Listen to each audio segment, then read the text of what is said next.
बृहस्पति देव की जय। सुनिए बृहस्पति की व्रत कथा। एक समय की बात है कि भारतवर्ष में एक राजा राज्य करता था। वो बड़ा ही प्रतापी और दानी था। वो नित्य प्रतिदिन मंदिर में दर्शन करने जाता था। वो ब्राह्मण और गुरु की सेवा किया करता था। उसके दरवाजे से कोई भी निराश होकर नहीं लौटता था तथा वो प्रत्येक गुरुवार को व्रत रखता और पूजन करता था। हर एक दिन गरीबों की सहायता करता था। परंतु ये सब बातें उसकी रानी को अच्छी नहीं लगती थीं। वो न तो व्रत करती और न किसी को एक दमड़ी तक दान में देती थी तथा राजा से भी ऐसा करने को मना किया करती थी। एक समय की बात है कि राजा तो शिकार खेलने वन को गए हुए थे। घर पर रानी और दासी थी। उस समय गुरु बृहस्पति देव एक साधु का रूप धारण कर राजा के दरवाजे पर भिक्षा मांगने आए तथा भिक्षा मांगी तो रानी कहने लगी, हे साधु महाराज, मैं तो इस दान और पुण्य से तंग आ गई हूँ। मेरे से तो घर का काम ही खत्म नहीं होता। इस काम के लिए तो मेरे पतिदेव ही बहुत हैं। अब आप इस प्रकार की कृपा करें कि ये सब धन नष्ट हो जाए ताकि मैं आराम से रह सकूं। साधु बोले, हे देवी, तुम तो बड़ी विचित्र हो। संतान और धन से कोई दुखी नहीं होता, इसको सभी चाहते हैं। पापी भी पुत्र और धन की इच्छा करता है। अगर आपके पास धन अधिक है तो भूखे मनुष्यों को भोजन करवाओ, प्याऊ लगवाओ, ब्राह्मणों को दान दो, धर्मशाला बनवाओ, कुआं, तालाब, बावड़ी, बाग बगीचे आदि का निर्माण कराओ, निर्धन मनुष्यों की कुंवारी कन्याओं का विवाह कराओ और अनेकों यज्ञ आदि धर्म करो। इस प्रकार के कर्मों से आपकी कुल और आपका नाम परलोक में सार्थक और स्वर्ग की प्राप्ति होगी। मगर वो रानी इन बातों से खुश न हुई। वो बोली, हे साधु महाराज, मुझे ऐसे धन की भी आवश्यकता नहीं है जिसको और मनुष्यों को दान दूं और जिसको रखने उठाने में मेरा सारा समय ही बर्बाद हो जाए।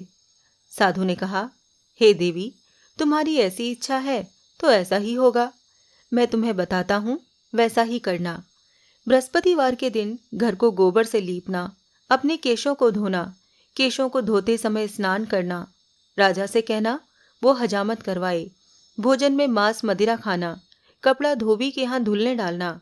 इस प्रकार 7 बृहस्पति करने से तुम्हारा सब धन नष्ट हो जाएगा। ऐसा कहकर वो साधु महाराज वहां से अंतर्ध्यान हो गए। रानी ने साधु के कहने के अनुसार वैसा ही किया। 3 बृहस्पतिवार ही बीते थे कि उसका समस्त धन नष्ट हो गया और भोजन के लिए दोनों समय तरसने लगे, सांसारिक भोगों से दुखी रहने लगे। तब वो राजा रानी से कहने लगा कि रानी, तुम यहाँ पर रहो, मैं दूसरे देश को जाऊं, क्योंकि यहाँ पर मुझे सभी मनुष्य जानते हैं, इसीलिए कोई कार्य भी नहीं कर सकता।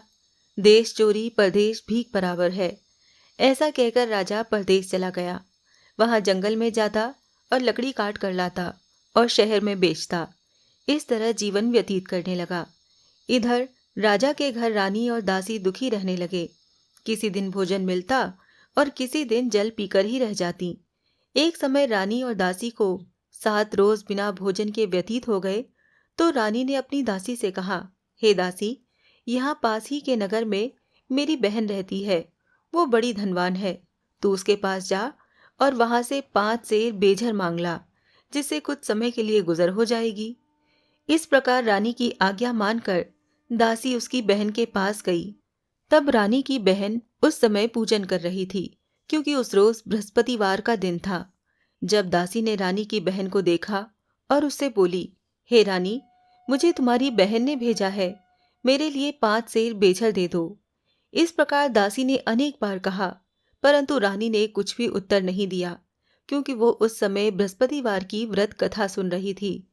इस प्रकार जब दासी को किसी प्रकार का उत्तर नहीं मिला तो वो बहुत दुखी हुई और क्रोध भी आया और लौटकर अपने गांव आकर रानी के पास बोली, हे रानी, आपकी बहन बहुत ही बड़ी आदमी है।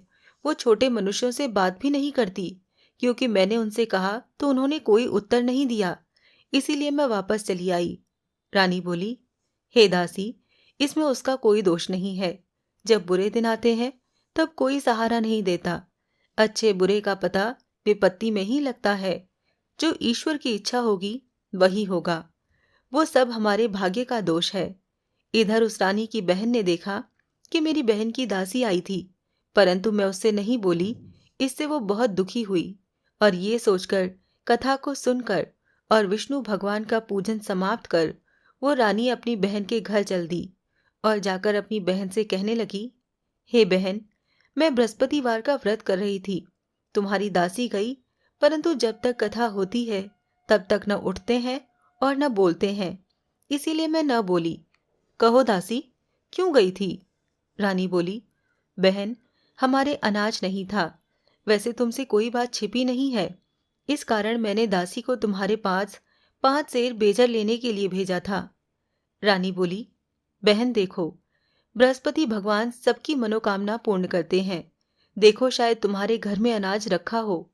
इस प्रकार का वचन जब रानी ने सुना तो घर के अंदर गई और वहां उसे एक घड़ा बेजर का भरा मिल गया।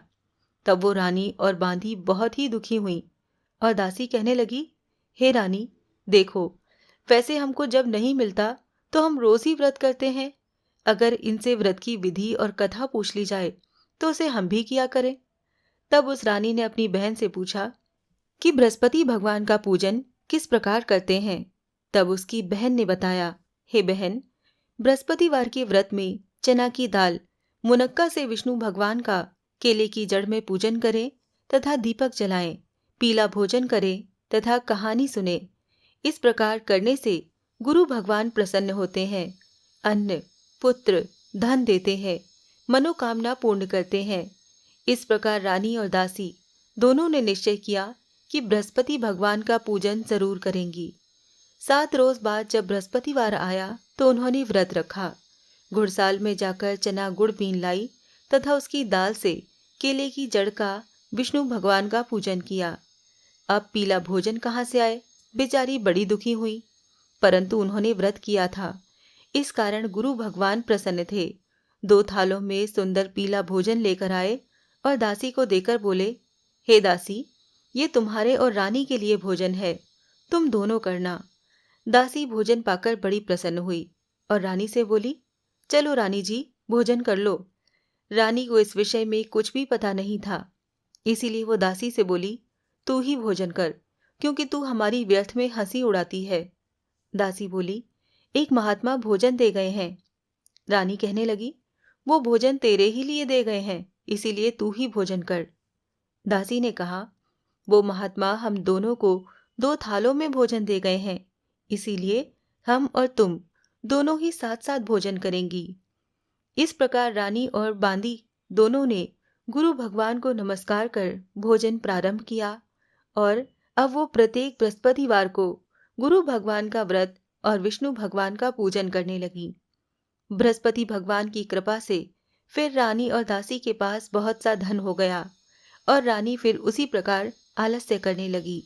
तब दासी बोली, देखो रानी, तुम पहले भी इसी प्रकार आलस्य करती थी, तुम्हें धन के रखने में कष्ट होता था, इस कारण सभी धन नष्ट हो गया। अब गुरु भगवान की कृपा से धन मिला है तो फिर तुम्हें आलस्य होता है। बड़ी मुसीबतों के बाद हमने ये धन पाया है, इसीलिए हमें दान पुण्य करना चाहिए तथा भूखे मनुष्यों को भोजन कराना चाहिए, प्याऊ लगवाने चाहिए, ब्राह्मणों को दान देना चाहिए, कुआं, तालाब, बावड़ी आदि का निर्माण करवाओ, मंदिर पाठशाला बनवाकर दान दो, कुंवारी कन्याओं का विवाह करवाओ, धन को शुभ कर्मों में खर्च करो, जिससे तुम्हारे कुल का यश बढ़े और स्वर्ग को प्राप्त हो और पितर प्रसन्न हो। तब रानी ने इसी प्रकार के कर्म करने प्रारंभ किए तो काफी यश फैलने लगा। एक दिन रानी और दासी विचार करने लगी कि न जाने राजा किस प्रकार से होंगे, उनकी कोई खबर नहीं। गुरु भगवान से उन्होंने प्रार्थना की और भगवान ने रात्रि में राजा को स्वप्न में कहा, हे राजा, उठ, तेरी रानी तुझे याद करती है, अपने देश को चला जा। राजा प्रातःकाल उठा और विचार करने लगा, स्त्री जाति खाने और पहनने की संगिनी होती है, पर भगवान की आज्ञा मानकर वो अपने नगर में चलने के लिए तैयार हुआ। इससे पहले जब राजा परदेश चला गया तो परदेश में दुखी रहने लगा।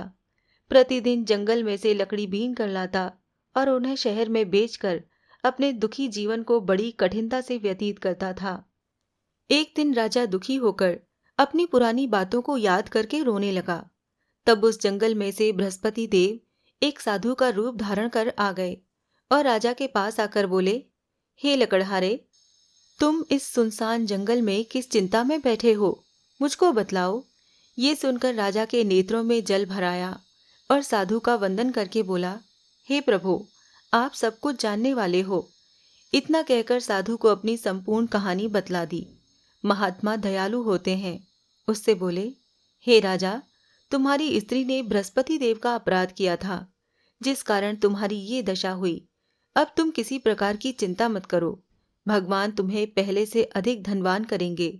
देखो, तुम्हारी स्त्री ने गुरुवार का व्रत प्रारंभ कर दिया है और तुम मेरा कहा मानकर बृहस्पतिवार का व्रत करके चने की दाल, गुड़, जल को लोटे में डालकर केले का पूजन करो। फिर कथा कहो और सुनो, भगवान तुम्हारी सब मनोकामनाएं पूर्ण करेंगे। साधु को प्रसन्न देखकर राजा बोला, हे प्रभु, मुझे लकड़ी बेचकर इतना पैसा नहीं मिलता जिससे भोजन के उपरांत कुछ बचा सकूं। मैंने रात्रि में अपनी रानी को व्याकुल देखा है। मेरे पास कुछ भी नहीं है जिससे उसकी खबर तो मंगा सकूं, और फिर मैं कौन सी कहानी कहूं, ये मुझको कुछ भी मालूम नहीं। साधु ने कहा, हे राजा, तुम किसी बात की चिंता मत करो। बृहस्पतिवार के दिन रोजाना की तरह लकड़ियां लेकर शहर जाओ। तुमको रोज से दुगना धन प्राप्त होगा, जिससे तुम भली भांति भोजन कर लोगे और बृहस्पति देव की पूजा का सामान भी आ जाएगा। और जो कहानी तुम्हें कहनी है वो इस प्रकार है। प्राचीन काल में एक ब्राह्मण रहता था। वो बहुत ही निर्धन था। उसकी कोई भी संतान नहीं थी। उसकी स्त्री बहुत मलिनता के साथ रहती थी। वो न ही स्नान करती, न किसी देवता का पूजन करती। प्रातःकाल उठते ही सर्वप्रथम भोजन करती, बाद में कोई अन्य कार्य करती थी। इससे ब्राह्मण देवता बड़े दुखी थे। बेचारे बहुत कुछ कहते थे, किंतु उसका कोई परिणाम न निकला। भगवान की कृपा से ब्राह्मण की स्त्री के कन्या रूपी रत्न पैदा हुआ और वो कन्या अपने पिता के घर में बड़ी होने लगी। वो बालिका प्रातः स्नान करके विष्णु भगवान का जाप करने लगी, बृहस्पतिवार का व्रत करने लगी, अपने पूजा पाठ को समाप्त करके स्कूल जाती तो अपनी मुट्ठी में जौ भर के ले जाती और पाठशाला के मार्ग में डालती जाती। तब ये जौ सोने के हो जाते। लौटते समय उनको बीन कर घर ले आती थी। एक दिन वो बालिका स्तूप में उन सोने के जौ को फटक कर साफ कर रही थी। उसकी माँ ने देख लिया और कहा, हे बेटी, सोने के जौ को फटकने के लिए सोने का ही सूप होना चाहिए। दूसरे दिन गुरुवार था। इस कन्या ने व्रत रखा और बृहस्पति देव से प्रार्थना करके कहा, हे प्रभु, मैंने आपकी पूजा सच्चे मन से की हो तो मेरे लिए सोने का सूप दे दो। बृहस्पति देव ने उसकी प्रार्थना स्वीकार कर ली। रोजाना की तरह वो कन्या जौ फैलाती हुई जाने लगी। जब लौटकर जौ बीन रही थी तो बृहस्पति देव की कृपा से उसे सोने का सूप मिला। उसे वो घर ले आई और उसे जौ साफ करने लगी, परंतु उसकी माँ का वही ढंग रहा। एक दिन की बात है, वो कन्या सोने के सूप में जौ साफ कर रही थी। उसी समय उस शहर का राजपुत्र वहां से होकर निकला। इस कन्या के रूप और कार्य को देखकर मोहित हो गया। अपने घर आकर भोजन तथा जल त्याग कर उदास होकर लेट गया। राजा को जब इस बात का पता लगा तो अपने प्रधानमंत्रियों के साथ उसके पास गए और बोले, हे बेटा, तुम्हें किस बात का कष्ट है? किसी ने अपमान किया है अथवा कोई और कारण है? सो कहो, मैं वही कार्य करूंगा जिससे तुम्हें प्रसन्नता हो। अपने पिता की राजकुमार ने बातें सुनी तो वो बोला, मुझे आपकी कृपा से किसी बात का दुख नहीं है। किसी ने मेरा अपमान नहीं किया है, परंतु मैं उस लड़की के साथ विवाह करना चाहता हूँ जो सोने के सूप में सोने के जौ साफ कर रही थी। ये सुनकर राजा आश्चर्य में पड़ गए और बोले, हे बेटा, इस तरह की कन्या का पता तुम ही लगाओ। मैं उसके साथ तुम्हारा विवाह अवश्य ही करवा दूंगा। राजकुमार ने उस लड़की के घर का पता बतलाया। तब मंत्री उस लड़की के घर गए और ब्राह्मण की कन्या का विवाह राजकुमार के साथ हो गया। कन्या के घर से जाते ही पहले की भांति उस ब्राह्मण देवता के घर में गरीबी का निवास हो गया। अब भोजन के लिए भी अन्न बड़ी मुश्किल से मिलता था। एक दिन दुखी होकर ब्राह्मण देवता अपनी पुत्री के पास गए। बेटी ने पिता की दुखी अवस्था को देखा और अपनी माँ का हाल पूछा। तब ब्राह्मण ने सभी हाल कह सुनाया। कन्या ने बहुत सा धन देकर अपने पिता को विदा कर दिया। इस तरह ब्राह्मण का कुछ समय सुखपूर्वक व्यतीत हुआ। कुछ दिन बाद फिर वही हाल हो गया। ब्राह्मण फिर अपनी कन्या के यहाँ आया और सभी हाल कहा। तो लड़की बोली, हे पिताजी, आप माताजी को यहाँ लेवा लाओ। मैं उन्हें विधि बता दूंगी जिससे गरीबी दूर हो जाएगी। वो ब्राह्मण देवता अपनी स्त्री को साथ लेकर पहुंचे तो पुत्री अपनी माँ को समझाने लगी, हे माँ, तुम प्रातःकाल उठकर प्रथम स्नान आदि करके विष्णु भगवान का पूजन करो तो सब दरिद्रता दूर हो जाएगी। परंतु उसकी माँ ने एक भी बात नहीं मानी और प्रातःकाल उठकर अपनी पुत्री के बच्चों का झूठन खा लिया। एक दिन उसकी पुत्री को बहुत गुस्सा आया और उसने एक रात कोठरी में से सभी सामान निकाल दिया और उसमें अपनी माँ को बंद कर दिया। प्रातःकाल उसमें से निकाला तथा स्नान आदि करा के पूजा पाठ करवाई तो उसकी माँ की बुद्धि ठीक हो गई और फिर प्रत्येक बृहस्पतिवार को व्रत रखने लगी। इस व्रत के प्रभाव से उसकी माँ भी बहुत ही धनवान तथा पुत्रवती हो गई और बृहस्पति जी के प्रभाव से स्वर्ग को प्राप्त हुई तथा वो ब्राह्मण भी सुखपूर्वक इस लोक के सुख भोग कर स्वर्ग को प्राप्त हुए। इस तरह ये कहानी कहकर साधु देवता वहां से लोप हो गए। धीरे धीरे समय व्यतीत होने पर फिर वही बृहस्पतिवार का दिन आया। राजा जंगल से लकड़ी काट कर किसी शहर में बेचने गया तो उसे उस दिन और दिन से अधिक पैसा मिला। राजा ने चना गुड़ आदि लाकर बृहस्पतिवार का व्रत किया और उस दिन से उसके सभी कलेश दूर हो गए। परंतु जब दोबारा गुरुवार का दिन आया तो वो बृहस्पतिवार का व्रत करना भूल गया। इस कारण बृहस्पति भगवान नाराज हो गए। उस दिन उस नगर के राजा ने विशाल यज्ञ का आयोजन किया तथा शहर में ये घोषणा करा दी कि कोई भी मनुष्य अपने घर भोजन न बनाए, न ही वो आग जलाए। समस्त लोग मेरे यहाँ भोजन करने आए। इस आज्ञा को जो न मानेगा उसको फांसी की सजा दी जाएगी। इस तरह की घोषणा संपूर्ण नगर में करवा दी गई।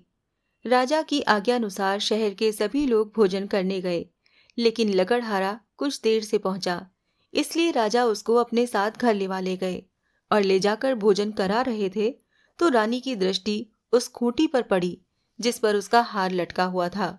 वो वहां पर दिखाई नहीं दिया। रानी ने निश्चय किया कि मेरा हार इस मनुष्य ने चुरा लिया है। उसी समय पुलिस बुलाकर उसको जेल खाने में डलवा दिया। जब राजा जेल खाने में पड़ गया और बहुत दुखी होकर विचार करने लगा कि न जाने कौन से पूर्व जन्म के कर्म से मेरे लिए ये दुख प्राप्त हुआ है, और उसी साधु को याद करने लगा जो जंगल में मिला था। उसी समय तत्काल बृहस्पति देव साधु के रूप में प्रकट हो गए और उसकी दशा को देखकर कहने लगे, अरे मूर्ख, तूने बृहस्पति देवता की कथा नहीं करी, इस कारण तेरे लिए ये दुख प्राप्त हुआ है। अब चिंता मत कर, बृहस्पतिवार के दिन जेल खाने के दरवाजे पर 4 पैसे पड़े मिलेंगे, उनसे तू बृहस्पति देव की पूजा करना, तेरे सभी कष्ट दूर हो जाएंगे। बृहस्पतिवार के रोज उसे 4 पैसे मिले। राजा ने कथा कही। उसी रात्रि को बृहस्पति देव ने उस नगर के राजा को स्वप्न में कहा, हे राजा, तुमने जिस आदमी को जेल खाने में बंद किया है वो निर्दोष है, वो राजा है, उसे छोड़ देना। रानी का हार उसी खूंटी पर लटका हुआ है। अगर तू ऐसा नहीं करेगा तो मैं तेरे राज्य को नष्ट कर दूंगा। इस तरह के रात्रि स्वप्न को देखकर राजा प्रातःकाल उठा और खूंटी पर हाल देखकर उस लकड़हारे को बुलाकर क्षमा मांगी तथा राजा को योग्य सुंदर वस्त्र आभूषण देकर विदा किया तथा गुरुदेव की आज्ञानुसार राजा अपने नगर को चल दिया। राजा जब नगर के निकट पहुंचा तो उसे बड़ा ही आश्चर्य हुआ। नगर में पहले से अधिक बाग, तालाब और कुएं तथा बहुत सी धर्मशाला, मंदिर आदि बने हुए थे। राजा ने पूछा कि ये किसका बाग और धर्मशाला है। तब नगर के सब लोग कहने लगे कि ये सब रानी और बांदी के हैं। तो राजा को आश्चर्य हुआ और गुस्सा भी आया। जब रानी ने ये खबर सुनी कि राजा आ रहे हैं तो उसने बांदी से कहा, हे दासी, देख, राजा हमको कितनी बुरी हालत में छोड़ गए थे। वो हमारी ऐसी हालत देखकर लौट न जाएं, इसीलिए तू दरवाजे पर खड़ी हो जा। आज्ञानुसार दासी दरवाजे पर खड़ी हो गई और राजा आए तो उन्हें अपने साथ लेवा लाई। तब राजा ने क्रोध करके अपनी तलवार निकाली और पूछने लगे, ये बताओ कि ये धन तुम्हें कैसे प्राप्त हुआ? तब उन्होंने कहा कि हमें ये सब धन बृहस्पति देव के इस व्रत के प्रभाव से प्राप्त हुआ है। राजा ने निश्चय किया कि 7 रोज बाद तो सभी बृहस्पति देव का पूजन करते हैं, परंतु मैं रोजाना दिन में 3 बार कहानी कहा करूंगा और रोज व्रत किया करूंगा। अब हर समय राजा के दुपट्टे में चने की दाल बंधी रहती और दिन में 3 बार कहानी कहता। एक बार राजा ने विचार किया कि चलो अपनी बहन के यहाँ हो आए। इस तरह निश्चय कर राजा घोड़े पर सवार होकर अपनी बहन के यहाँ चलने लगा। मार्ग में उसने देखा कि कुछ आदमी एक मुर्दे को लिए जा रहे हैं। उन्हें रोककर राजा कहने लगा, अरे भाइयों, मेरी बृहस्पतिवार की कहानी सुन लो। वो बोले, लो, हमारा तो आदमी मर गया है और इसको अपनी कथा की पड़ी है। परंतु कुछ आदमी बोले, अच्छा कहो, हम तुम्हारी कथा भी सुनेंगे। राजा ने दाल निकाली और जब कथा आधी हुई तो मुर्दा हिलने लग गया और जब कथा समाप्त हो गई तो वो राम राम करके खड़ा हो गया। आगे मार्ग में उसे एक किसान खेत में हल चलाता मिला। राजा ने उसे देखा और उससे कहा, अरे भैया, तुम मेरी बृहस्पतिवार की कथा सुन लो। किसान बोला, जब तक मैं तेरी कथा सुनूंगा तब तक 4 हरैया जोत लूंगा। जा, अपनी कथा किसी और को सुनाना। इस तरह राजा आगे चलने लगा। राजा के हटते ही बैल पछाड़ खाकर गिर गए तथा उसके पेट में बहुत जोर से दर्द होने लगा। उसी समय उसकी माँ रोटी लेकर आई। उसने जब ये देखा तो अपने पुत्र से सब हाल पूछा और बेटे ने सभी हाल कह दिया तो बुढ़िया दौड़ी दौड़ी उस घुड़सवार के पास गई और उससे बोली, मैं तेरी कथा सुनूंगी, तू अपनी कथा मेरे खेत पर ही चलकर कहना। राजा ने बुढ़िया के खेत पर जाकर कथा कही, जिसके सुनते ही वो बैल खड़े हुए तथा किसान के पेट का दर्द बंद हो गया। राजा अपनी बहन के घर पहुंच गया। बहन ने भाई की खूब मेहमानी की। दूसरे रोज प्रातःकाल राजा जगा तो वो देखने लगा कि सब लोग भोजन कर रहे हैं। राजा ने अपनी बहन से कहा कि क्या कोई ऐसा मनुष्य नहीं है जिसने भोजन न किया हो? मेरी बृहस्पतिवार की कथा सुन ले। बहन बोली, हे भैया, ये देश ऐसा ही है। पहले यहाँ लोग भोजन करते हैं, बाद में अन्य काम करते हैं। अगर कोई पड़ोस में हो तो देख आऊं। वो ऐसा कहकर देखने चली, परंतु उसे ऐसा कोई भी व्यक्ति नहीं मिला जिसने भोजन न किया हो। अतः वो एक कुम्हार के घर गई, जिसका लड़का बीमार था। उसे मालूम हुआ कि उनके यहाँ 3 रोज से किसी ने भोजन नहीं किया है। रानी ने अपने भाई की कथा सुनने के लिए कुम्हार से पूछा तो वो तैयार हो गया। राजा ने जाकर बृहस्पतिवार की कथा कही, जिसको सुनकर उसका लड़का ठीक हो गया। अब तो राजा की प्रशंसा होने लगी। एक दिन राजा ने अपनी बहन से कहा, हे बहन, हम अपने घर को जाएंगे, तुम भी तैयार हो जाओ। राजा की बहन ने अपनी सास से कहा। सास बोली, हाँ चली जा, परंतु अपने लड़कों को मत ले जाना, क्योंकि तेरे भाई की कोई औलाद नहीं होती है। बहन ने अपने भैया से कहा, हे भैया, मैं तो चलूंगी, पर कोई बालक नहीं जाएगा। राजा बोला, जब कोई बालक नहीं चलेगा तब तुम ही चलकर क्या करोगी? बड़े दुखी मन से राजा अपने नगर को लौट आया। राजा ने अपनी रानी से कहा, हम निर्वंशी राजा हैं, हमारा मुंह देखने का धर्म नहीं है, और उसने कुछ भी भोजन आदि नहीं किया। रानी बोली, हे प्रभु, बृहस्पति देव ने हमें सब कुछ दिया है, हमें औलाद भी अवश्य देंगे। उसी रात को बृहस्पति देव ने राजा को स्वप्न में कहा, हे राजा, उठ, सभी सोच को त्याग दे, तेरी रानी गर्भ से है। राजा को ये बात सुनकर बड़ी खुशी हुई। 9वें महीने में उसके गर्भ से एक सुंदर पुत्र पैदा हुआ। तब राजा बोला, हे रानी, स्त्री बिना भोजन के रह सकती है, पर बिना कहे नहीं रह सकती। जब मेरी बहन आए तो मुझसे कुछ कहना मत। रानी ने सुनकर हाँ कर दिया। जब राजा की बहन ने ये शुभ समाचार सुना तो वो बहुत खुश हुई और बधाई लेकर अपने भाई के यहाँ आई। तब रानी ने कहा, घोड़ा चढ़कर तो नहीं आई, गधा चढ़ी आई। राजा की बहन बोली, भाभी, मैं इस प्रकार न कहती तो तुम्हें औलाद कैसे मिलती? बृहस्पति देव ऐसे ही हैं, जैसी जिसके मन में कामनाएं हैं सभी को पूर्ण करते हैं। जो सद्भावना पूर्वक बृहस्पतिवार का व्रत करता है एवं कथा पढ़ता है अथवा सुनता है और दूसरों को सुनाता है, बृहस्पति देव उसकी सभी मनोकामनाएं पूर्ण करते हैं। भगवान बृहस्पति देव उनकी सदैव रक्षा करते हैं। संसार में सद्भावना से भगवान जी का पूजन, व्रत सच्चे हृदय से करते हैं तो उनकी सभी मनोकामनाएं पूर्ण करते हैं। जैसी सच्ची भावना से रानी और राजा ने उनकी कथा का गुणगान किया तो उनकी सभी इच्छाएं बृहस्पति देव जी ने पूर्ण की। इसीलिए सब कथा सुनने के बाद प्रसाद लेकर जाना चाहिए और हृदय से उनका मनन करते हुए जयकारा बोलना चाहिए। बोलिए बृहस्पति भगवान की जय।